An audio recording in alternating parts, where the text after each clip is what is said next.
जय श्री कृष्णा सभी को, राधे राधे। अभी सुबह के 6 बजने वाले हैं और मेरा सारा काम हो चुका है। मैं भी नहा चुकी हूँ। अब जा रही हूँ अपने गोविंद को उठाने। आज के ब्लॉग में मैं आप लोगों से शेयर करूँगी कि मैं अपने गोविंद को सुबह कैसे उठाती हूँ, उनको कैसे भोग लगाती हूँ, मॉर्निंग रूटीन डिस्कस करूँगी। साथ में मैं आप लोगों को बताऊँगी कि मैं क्या नियम फॉलो करती हूँ। तो चलिए फिर जगाते हैं चल के अपने लड्डू गोपाल को, देखते हैं कि वो कितनी गहरी नींद में सो रहे हैं। साथ में मैंने स्नान की भी तैयारी कर ली है। आइए चलते हैं। रात को जब मैं गोविंद को सुलाती हूँ तो उनके कमरे की जो बड़ी लाइट होती है उसको ऑफ कर देती हूँ और साथ में रेड कलर का एक बल्ब लगा रखा है वो ऑन कर देती हूँ। एकदम अंधेरा नहीं रखती हूँ। और मैं अपने गोविंद को सुबह 6 से 7 के बीच ही उठाती हूँ। ब्रह्म मुहूर्त में इसलिए नहीं उठाती क्योंकि वो बाल स्वरूप है और बच्चों को 4 बजे नहीं उठाना चाहिए। तो सुबह 6 से 7 का समय बहुत अच्छा होता है। उनको घंटी की ध्वनि से ही उठाती हूँ। आप ताली की आवाज़ से भी उठा सकते हो, मैं लेकिन घंटी बजाकर ही उनको उठाती हूँ। और जैसे ही सुबह उठते हैं सबसे पहले उनको दूध का भोग लगाती हूँ। सोते समय मैं उनके पास एक कलश में जल भर के रख देती हूँ और थोड़ा सा ड्राई फ्रूट इसलिए क्योंकि रात भर इसमें चींटियाँ नहीं लगती हैं। और जब सुबह होती है तो मैं ये हटा लेती हूँ। इसको हटाते ही मैं उनको तुरंत उठा के बैठाती हूँ। फिर उन्हें ताज़े दूध का एक गिलास भोग लगाती हूँ। आज क्योंकि रविवार है तो मुझे तुलसी दल नहीं मिला, लेकिन इसका एक सोल्यूशन होता है। अगर आपको तुलसी दल ना मिले तो आप ठाकुर जी के पास एक तुलसी जी की माला को रखें। तो इससे अगर आप कभी भूल भी जाओ तो कोई प्रॉब्लम नहीं। वैसे सूखी तुलसी की पत्तियाँ भी आप कलेक्ट करके रख सकते हो। वो भी कुछ दिन, आई थिंक 11 दिन तक मान्य होती हैं। अब मैंने इनके स्नान की भी तैयारी कर रखी है, तो अभी दूध पियेंगे फिर मैं स्नान कराऊंगी।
स्नान कराने के बाद मेरे गोविंद की एक टॉवल है अलग से, उससे मैं उनके पूरे बदन को पोंछती हूँ। और फिर उनका करना होता है श्रृंगार। श्रृंगार में हम क्या पहनाते हैं ये आप सभी को पता होता है। पूरा श्रृंगार होने के बाद हम उनको आईना ज़रूर दिखाते हैं, मगर एक चीज़ ऐसी होती है जिसके बिना उनका श्रृंगार अधूरा होता है, वो होता है चंदन या केसर तिलक। तो जब मैं पूजा करने बैठूंगी, दीपक प्रज्वलित करूंगी, तो सारे देवी देवताओं के साथ जब उनका आवाहन करूंगी, उनकी आराधना करूंगी, तो मैं उनको केसर तिलक जरूर। मेरी पूजा हो चुकी है और अब मैं जा रही हूँ ठाकुर जी को दूसरा भोग लगाने। ये भोग 8 से 9 के बीच में लगता है, जिसको मैं ब्रेकफास्ट बोलती हूँ। वैसे तो ठाकुर जी को भोग सुबह 6 से 7 और फिर 8 से 9 और फिर दोपहर के 1 से 2 के बीच लगता है दिन में। लेकिन भोग क्या लगेगा ये डिपेंड करता है मेरे हस्बैंड की रूटीन पर। अगर वो सुबह ऑफिस जाते हैं तो उनका टिफ़िन बनता है, पूरा खाना बनाना पड़ता है। तो अगर पूरा खाना जल्दी बन जाता है तो ब्रेकफास्ट में मैं पूरे खाने का भोग लगा देती हूँ और फिर दोपहर को मैं कुछ मीठा भोग उनको लगा देती हूँ। लेकिन अगर वो ऑफिस नहीं जाते हैं तो मैं मॉर्निंग में कोई क्विक ब्रेकफास्ट जैसे कि पोहा है, चीला है और ओट्स है, दलिया है, इसका भोग लगाती हूँ। और ये मेरी बच्ची भी खा लेती है।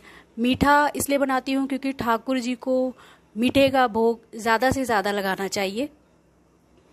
तो अभी मैं जा रही हूँ उनको ओट्स का भोग लगाने। और इत्तेफाक देखिए, मुझे फ्रिज में जिस पन्नी में मैंने तुलसी दल को पहले फ्रीज करके रखा था, संभाल के रखा था, तो उसमें मुझे 1-2 पत्ती मिल गई हैं। तो अब मैं जा रही हूँ उसमें भोग में तुलसी दल को भी सम्मिलित करूँगी। जब तक ठाकुर जी को मेरे दूसरा भोग लगता है, अगर मेरे हस्बैंड की छुट्टी होती है तो वो और मेरी बच्ची दोनों आराम से सोते हैं। फिर 8 बजे या 8:30 बजे तक दोनों उठते हैं। तो अब मैं जा रही हूँ दोनों को दूध देने और चाय बना कर देने। उसके बाद मैं तैयारी करूँगी खाना बनाने की। खाना जो है मैं 11 बजे से शुरू करती हूँ। छुट्टी अगर जिस दिन होती है तो 12 बजे तक मेरा खाना बन जाता है, और फिर ठीक 1 से 1:30 के बीच भोजन का जो भोग होता है, जो तीसरा भोग होता है वो ठाकुर जी को, वो मेरे मंदिर में लग जाता है।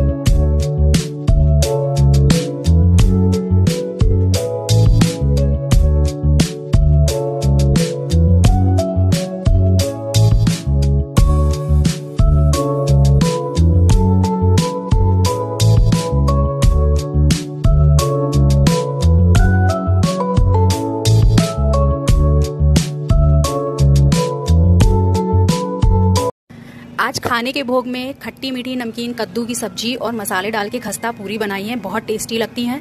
तो ठाकुर जी को मैं यही भोग लगा रही हूँ। मैं जब भोग लगाती हूँ तो उनके थाली को जल से आचमन करके उनसे आग्रह करती हूँ, नेत्र बंद करके या पर्दा बंद करके, कि वो मेरे भोग को स्वीकार। तो ये था मेरे ठाकुर जी का मॉर्निंग रूटीन। अगर मुझे कभी कहीं बाहर जाना पड़ता है कुछ घंटों के लिए, या मान लीजिए अगर मैं जॉब करती, तो मैं क्या करती हूँ कि ठाकुर जी के पास एक कलश में जल भर के और फ्रूट्स या ड्राई फ्रूट्स या फल वगैरह रख कर ही जाती हूँ, जिससे कि अगर कोई रूटीन मिस हो गया है तो मुझे चिंता नहीं रहती है। और बाहर की कोई भी खुली चीज़ का भोग मैं नहीं लगाती हूँ, क्योंकि वो अशुद्ध हो सकती है। पैक चीज़ें भी खोल के तभी भोग लगाती हूँ जब मैं श्योर होती हूँ कि इसमें कुछ गलत इंग्रेडिएंट नहीं मिला है। तो मेरा वीडियो देखने के लिए थैंक यू सो मच। अपना ध्यान रखिए। हरे कृष्णा।